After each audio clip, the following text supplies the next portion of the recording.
झारखंड प्रदेश Janata Dal United प्रदेश कार्य समिति की बैठक सोमवार को रांची के पुराने विधानसभा सभागार में संपन्न हुई। इस बैठक के बाद जो बातें खुलकर सामने आई उसके मुताबिक पुरानी ही बात है, लेकिन एनडीए के फोल्डर में ही झारखंड में विधानसभा का चुनाव जेडीयू लड़ेगा। पार्टी के राष्ट्रीय कार्यकारी अध्यक्ष संजय झा ने साफ तौर पर मीटिंग में लोगों को संबोधित करते हुए कहा कि आप लोग उत्साहित रहिए और हम लोग दिल्ली के लेवल पर बात कर रहे हैं, दिल्ली के स्तर पर लगातार बातें चल रही है। आने वाले एक महीने में आप लोग सीटें चिन्हित कीजिए कि किन किन सीटों पर जदयू झारखंड में मजबूत स्थिति में लड़ सकता है। उसके बाद बीजेपी के केंद्रीय नेतृत्व के साथ हमारी बातचीत होगी और उसके बाद विधानसभा का चुनाव लड़ा जाएगा। संजय झा के इशारे पर खीरू महतो, जो कि जेडीयू प्रदेश अध्यक्ष हैं, वो भी काफ़ी उत्साहित दिखे और उन्होंने कहा कि अब झारखंड में जेडीयू एक बार फिर उलगुलान करेगा। और इस बैठक की एक खास बात ये रही कि सरयू राय को लेकर के जितनी तारीफें संजय झा ने की, उन तारीफों के बाद इतना तो तय हो गया कि सरयू राय की भूमिका झारखंड जेडीयू में बहुत ही महत्वपूर्ण रहेगी। अभी तक जेडीयू ने ये घोषणा नहीं की या खुलासा नहीं किया है कि आखिर पार्टी कितनी सीटों पर चुनाव लड़ने की इच्छुक है। भारत एक्सप्रेस के लिए कैमरामैन धर्मेंद्र के साथ मधुकर आनंद, रांची।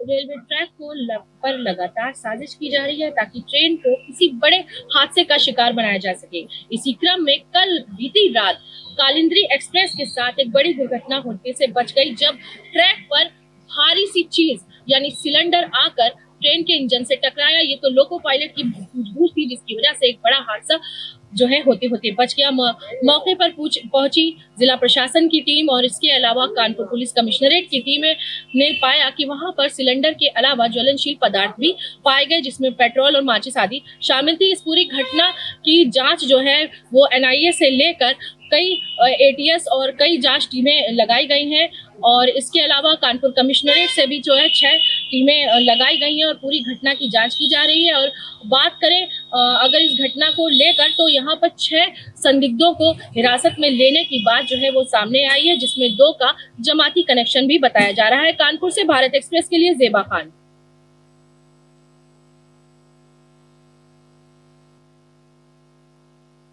गृहमंत्री अमित शाह 2 दिनों तक मुंबई के दौरे पर थे। इस दौरान उन्होंने लालबाग के राजा का दर्शन किया, साथ ही मुख्यमंत्री एकनाथ शिंदे, उप मुख्यमंत्री देवेंद्र फडणवीस और मुंबई बीजेपी अध्यक्ष आशीष शेलार के गणपति का भी दर्शन किया। इस दौरे के दौरान उन्होंने बीजेपी के कोर नेताओं के साथ करीब 2 घंटे तक मीटिंग की और उन्होंने 100 से ज्यादा सीटें जीतने का टारगेट अपने नेताओं को दिया। इसके साथ ही साथ मुंबई एयरपोर्ट पर करीब 45 मिनट तक महायुति की संयुक्त बैठक ली, जिसमें उन्होंने साफ कर दिया कि सारी सीटों पर संयुक्त समीक्षा करने के बाद महायुति के प्रमुख नेता दिल्ली आए और वहां पर एक बार फिर बैठक होगी। यानी साफ है कि गृहमंत्री को पता है कि महाराष्ट्र का रण कितना चैलेंजिंग है और इस चैलेंज को स्वीकार करते हुए उन्होंने सभी नेताओं को अलग अलग मुद्दों पर बारीकी से जानने, परखने और चुनाव की रणनीति बनाने के निर्देश दिए हैं। वीडियो जर्नलिस्ट बाल्किस के साथ अभिषेक पांडे, भारत एक्सप्रेस, मुंबई।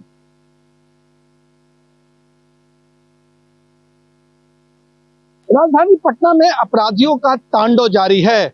पटना सिटी के चौक थाना क्षेत्र में बीजेपी नेता मुन्ना शर्मा को अपराधियों ने गोली मारकर हत्या कर दी। मुन्ना शर्मा अपने एक रिश्तेदार को स्टेशन पहुंचाने जा रहे थे, अचानक लुटेरों से सामना हो गया। लुटेरों ने चेन छीनने का प्रयास किया और जब इन्होंने विरोध किया तो लुटेरों ने गोली मार दी। इस घटना के बाद इलाके में अफरा तफरी मच गई और जहाँ पे ये स्पॉट है वहाँ मॉर्निंग वॉक के लिए पार्क बना हुआ है। इस घटना के बाद स्थानीय लोगों की भीड़ जमा हो गई और लोगों ने इस पूरे मामले की जांच कराने की बात कही।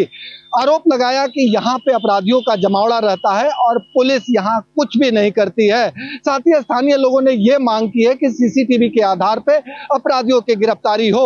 ऐसी स्थिति में आरजेडी प्रवक्ता मृत्युंजय तिवारी ने साफ तौर पे आरोप लगाया कि बिहार में अपराधी बेलगाम है और अपराधियों पर काबू पाने की कोशिश नहीं की जा रही है। 1 महीने के अंदर दूसरे बीजेपी नेता की हत्या हुई है। महाअपराधी राज, महागुंडा राज कायम हो गया है बिहार में। डबल इंजन की सरकार में बैठे लोग चुप हैं। आखिर ये कौन सा राज है? बिहार अपराधियों के तांडव से करा रहा है। जब सत्ताधारी दल के नेता सुरक्षित नहीं हैं, आम लोग तो भगवान भरोसे हैं। वहीं सत्ता पक्ष के नेताओं ने साफ तौर पे कहा कि इस पूरे मामले की जांच जारी है और अपराधियों की धरपकड़ के लिए एक विशेष टीम बना दी गई है। कुल मिलाकर इस हत्या के बाद आरोप प्रत्यारोप का दौर जारी है। एक तरफ जहां आरजेडी आरोप लगा रही है, वहीं सत्ता पक्ष के नेता अपनी सरकार का बचाव कर रहे हैं। सहयोगी कैमरामैन राकेश के साथ भारत एक्सप्रेस के लिए पटना से आशुतोष कुमार।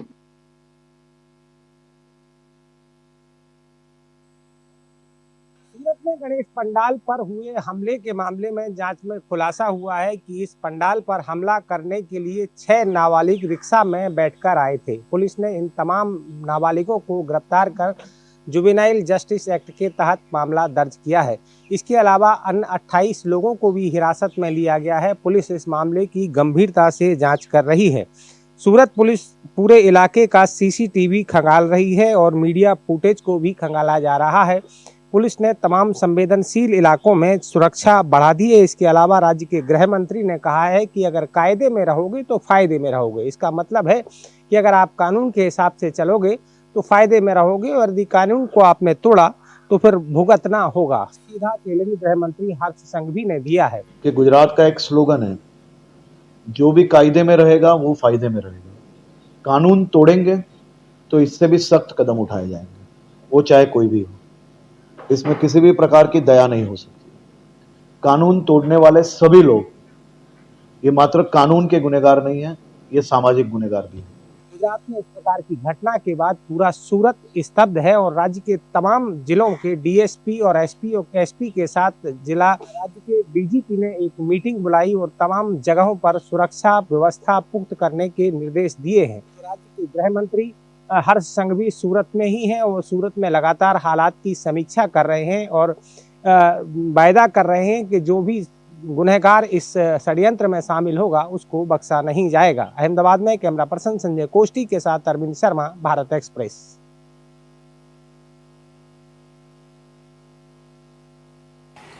टीएमसी नेता अभिषेक बनर्जी और उनकी पत्नी द्वारा ईडी द्वारा जारी समन को चुनौती देने वाली याचिका को सुप्रीम कोर्ट ने खारिज कर दिया है। मामले की सुनवाई के दौरान अभिषेक बनर्जी और रुजरा बनर्जी की ओर से पेश वरिष्ठ वकील कपिल सिब्बल ने कहा कि ईडी के पास यह अधिकार नहीं है कि वो कोलकाता से बाहर उनसे पूछताछ करे। आखिर ईडी कोलकाता में ही क्यों पूछताछ करना चाहती है? कपिल सिब्बल ने यह भी कहा कि ईडी ने अभिषेक बनर्जी से 2022 में और रुजरा बनर्जी से 2023 में पूछताछ कर चुकी है, तो फिर दोबारा पूछताछ के लिए समन क्यों जारी किया है?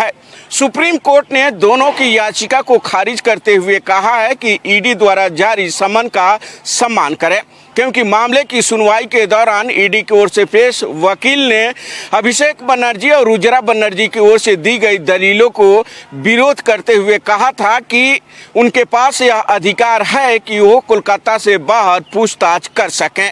इसलिए उन्होंने अधिकार के तहत ही समन जारी किया और पूछताछ में शामिल होने के लिए कहा था, लेकिन समन को इन लोगों ने सुप्रीम कोर्ट में चुनौती दे दी। अब देखना होगा सुप्रीम कोर्ट से याचिका खारिज होने के बाद ईडी क्या दोबारा अभिषेक बनर्जी और रुजरा बनर्जी को समन जारी करती है, और अगर जारी करती है तो क्या ईडी के समन पर ये दोनों पेश होते हैं या नहीं। भारत एक्सप्रेस के लिए कैमरा पर्सन आलोक सक्सेना के साथ गोपाल कृष्ण।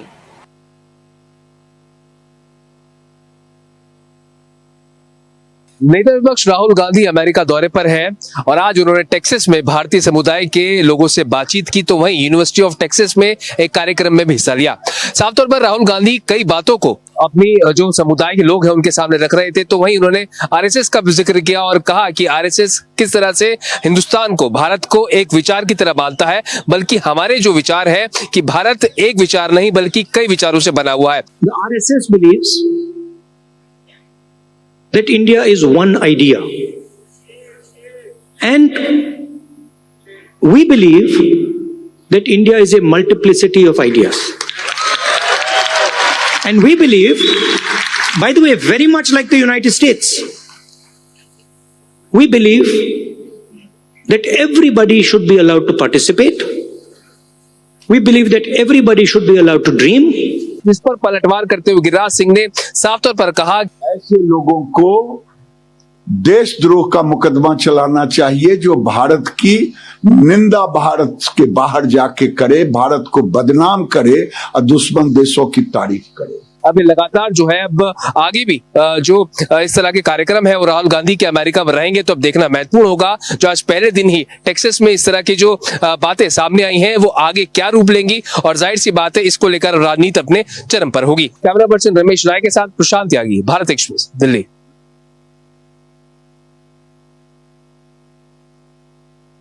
कोलकाता के आरजीकर मेडिकल कॉलेज में ट्रेनी महिला डॉक्टर के साथ रेप और हत्या के मामले में सुप्रीम कोर्ट ने सीबीआई और राज्य सरकार से दोबारा रिपोर्ट देने को कहा है। मामले की सुनवाई के दौरान सुप्रीम कोर्ट ने डॉक्टरों को आदेश दिया है कि वो कल शाम 5 बजे तक अपने हड़ताल खत्म कर वापस अपनी ड्यूटी ज्वाइन करें। कोर्ट ने राज्य सरकार से कहा है कि जो डॉक्टर वापस आ जाएंगे उनके खिलाफ किसी प्रकार की कोई कार्रवाई नहीं होगी, लेकिन अगर डॉक्टर कल शाम 5 बजे तक वापस नहीं आते हैं ड्यूटी पर तो फिर उनके खिलाफ राज्य सरकार कार्रवाई कर सकती है। मामले की सुनवाई के दौरान सीबीआई की ओर से कहा गया कि कुछ पेपर यानी कि देश से संबंधित चालान मिसिंग हैं, उसको लेकर कोर्ट ने राज्य सरकार को चालान देने को कहा है।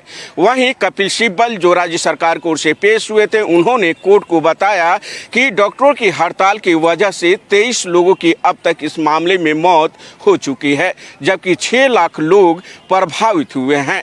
वहीं मामले की सुनवाई करते हुए सुप्रीम कोर्ट ने टाइमिंग को लेकर के सवाल खड़ा किया और कहा कि अप्राकृतिक मौत का जो एफआईआर है वो कब दर्ज किया गया, कब डेड बॉडी दिया गया, इससे संबंधित तमाम सवाल जवाब किए गए। सीसीटीवी फुटेज देने को लेकर के भी सवाल किया गया, जिस पर सीबीआई की ओर से पेश सॉलिसिटर जनरल तुषार मेहता ने कोर्ट को बताया कि सिर्फ 27 मिनट की सीसीटीवी फुटेज ही उन्हें उपलब्ध कराया गया है, जिस पर कपिल सिब्बल ने कहा कि कुछ तकनीकी खराबी के चलते बाकी जो फुटेज है वो मुहैया नहीं कराया गया है, लिहाजा सिर्फ 4 ही क्लिप मुहैया कराई गई है। अब देखना होगा राज्य सरकार और सीबीआई अगली सुनवाई से पहले क्या कुछ रिपोर्ट देती है, और उसके बाद जब 17 सितंबर को कोर्ट इस मामले में सुनवाई करेगा तो सुनवाई के बाद आगे क्या कुछ आदेश देता है।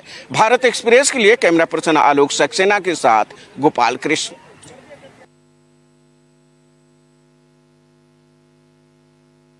मध्य प्रदेश सरकार ने संभाग, जिला, तहसील और विकासखंड मुख्यालय की सीमाओं का पुनर्गठन का फैसला लिया है। अब एक नए सिरे से इन सीमाओं का चिन्हांकन किया जाएगा। उसके लिए परिसीमन आयोग का गठन किया गया है। जब जिले तो बढ़ गए हैं लेकिन जिलों की अपनी अपनी सीमाएं कम ज़्यादा है या कई विसंगतिपूर्ण है।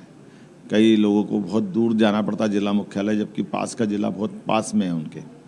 कई संभाग बड़े छोटे हो गए। ऐसे कई विसंगतिपूर्ण व्यवस्था के लिए हमने परिसीमन आयोग एक नया बनाया है। इस परिसीमन आयोग के माध्यम से नज़दीक के स्थान को नज़दीक के ज़िले से जुड़वा करके जनता की बेहतरी के लिए जो अच्छा हो सकता है वो ज़रूर करना है।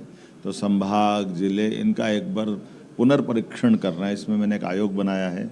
आयोग के सदस्य ACS लेवल के रिटायर्ड श्री मनोज श्रीवास्तव जी को मैंने जवाबदारी दी है। कैमरामैन मनीष के साथ भारत एक्सप्रेस के लिए भोपाल से अजय भटनागर।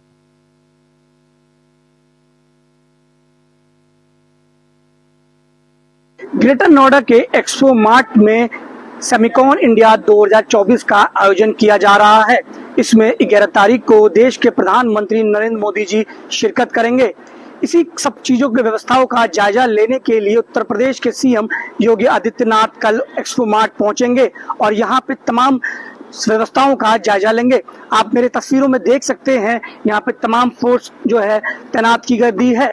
तमाम बम डिस्पोजल डॉग स्क्वाड यहाँ पे तैनात है। इस सम्मेलन को आयोजन करने के लिए जो तमाम चीजें होती हैं वो चाक चौबंद हो चुकी हैं। सिक्योरिटी फोर्स यहाँ पे चाक चौबंद है और इन्हीं सब चीजों का जायजा लेने के लिए उत्तर प्रदेश के सीएम योगी आदित्यनाथ पहुंचेंगे।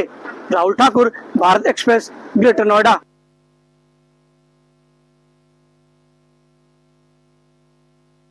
मुंबई में गणपति के अलग अलग रूप आप लगातार देख रहे हैं। मैं आज ऐसे ही एक गणपति पंडाल में आया हूं जो स्नो गणपति है, यानी बर्फ से बनी हुई गणपति है, जिसे 10 दिन तक रखा जाता है और उसके बाद विसर्जित किया जाता है। ये कुर्ला के फिनिक्स मॉल में है। स्नो वर्ल्ड एक जगह है जहां पर इन गणपति को स्थापित किया गया है। पूरी की पूरी बर्फ से बनी हुई गणपति है और इनकी साज सजावट देखकर आप अंदाजा नहीं लगा सकते कि ये पूरी की पूरी बर्फ से बनी है। आगे पीछे का पूरा पंडाल वो कश्मीर की तर्ज पर बनाया गया है, ताकि जो स्नोफॉल हो रहा है और उसमें गणपति बप्पा को विराजमान किया गया है। उसके साथ साथ यहाँ पर शिवलिंग भी बनाया गया है। -10 डिग्री के टेम्परेचर पर पूरा का पूरा गणपति पंडाल है और लगातार यहाँ पर लोग दर्शन करने के लिए आ रहे हैं। और जैसे ही यहाँ गणपति बप्पा का दर्शन जो कस्टमर कर रहे हैं, उसके बाद बाहर स्केटिंग सहित दूसरी सारी चीजें जो बर्फ पर खेल खेले जाते हैं, वो सारी चीजें यहाँ पर उपलब्ध हैं और गणपति बप्पा 10 दिनों तक इसी तरीके से विराजमान रहेंगे। ये कुर्ला के स्नो गणपति के तौर पर जाने जाते हैं और खास करके मुंबई में अलग अलग गणपति रूपों के इसी तरीके से दर्शन हो रहे हैं और तमाम तरीके के अलग थीम के भी पंडाल बनाए जा रहे हैं। वीडियो न्यूज बाल्किस के साथ अभिषेक पांडे, भारत एक्सप्रेस, मुंबई।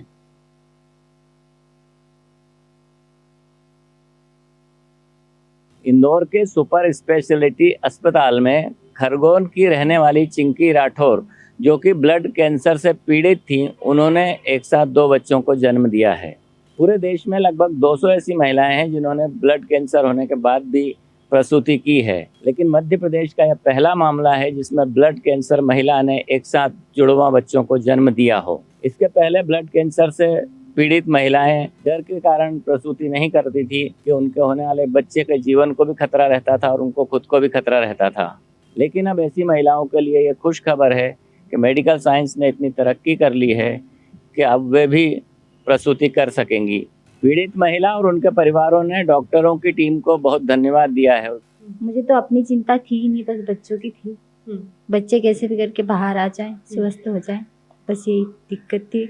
यही मैंने दिन रात प्रार्थना की भगवान से। डॉक्टर का पूरा सपोर्ट मिला, उनकी वजह से शायद मैं यहाँ पे खड़ी हूँ, बोल पा रही हूँ। डॉक्टर्स का भी कहना है कि यह पूरी टीम का मिला जुला प्रयास था जिसके कारण यह सफलता मिली है। डॉक्टर्स का कहना है कि अब 15 दिनों तक माँ और बच्चों को ऑब्जर्वेशन में रखना होगा। यदि 15 दिन वह पार कर जाते हैं तो उनका आने वाला जीवन सुरक्षित माना जाएगा। कैमरामैन इमरान खान के साथ जय व्यास, भारत एक्सप्रेस, इंदौर।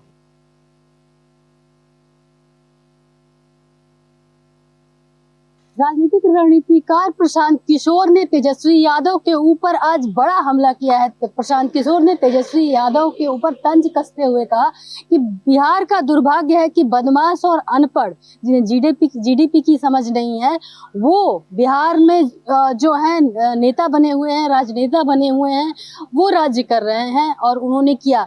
इसके पहले प्रशांत किशोर ने नीतीश कुमार के ऊपर हमला किया था, सारी पार्टियों के ऊपर एक एक करके, लेकिन खास करके क्षेत्रीय पार्टी जदयू और आरजेडी के ऊपर प्रशांत किशोर हमेशा हमला करते हुए नजर आ रहे हैं। आज जो है प्रशांत किशोर ने तेजस्वी यादव की तुलना अभिषेक बच्चन से कर दी कि अभिषेक बच्चन अमिताभ बच्चन के बेटे हैं, इसलिए बैठे बिठाए अपना काम करते हैं। जबकि प्रशांत किशोर अपनी तुलना शाहरुख खान से करते हुए कहा कि जैसे शाहरुख खान ने अपना रास्ता खुद बनाया, वैसे ही प्रशांत किशोर बिहार में अपना रास्ता खुद बना रहे हैं। तेजस्वी यादव को किसी पहचान की जरूरत नहीं है, क्योंकि उनकी पहचान है कि लालू जी के लड़के हैं। और हम अगर आएंगे कहेंगे हम प्रशांत किशोर है, तो हमको यहाँ रास्ता में कौन पहचानेगा।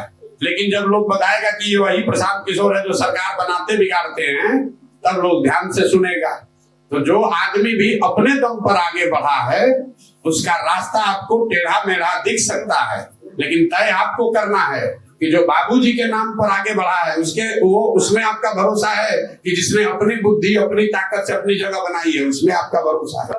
अब देखने वाली बात है कि 2025 के चुनाव को लेकर के जिस तरह से प्रशांत किशोर लगातार राजनीतिक पार्टियों पर हमलावर नजर आते हैं और अपने आप को एक बेहतर विकल्प के तौर पे बिहार में बताते हैं, तो क्या 2025 में एक बेहतर विकल्प तैयार हो सकते हैं प्रशांत किशोर? पटना से भारत एक्सप्रेस के लिए ज्योति।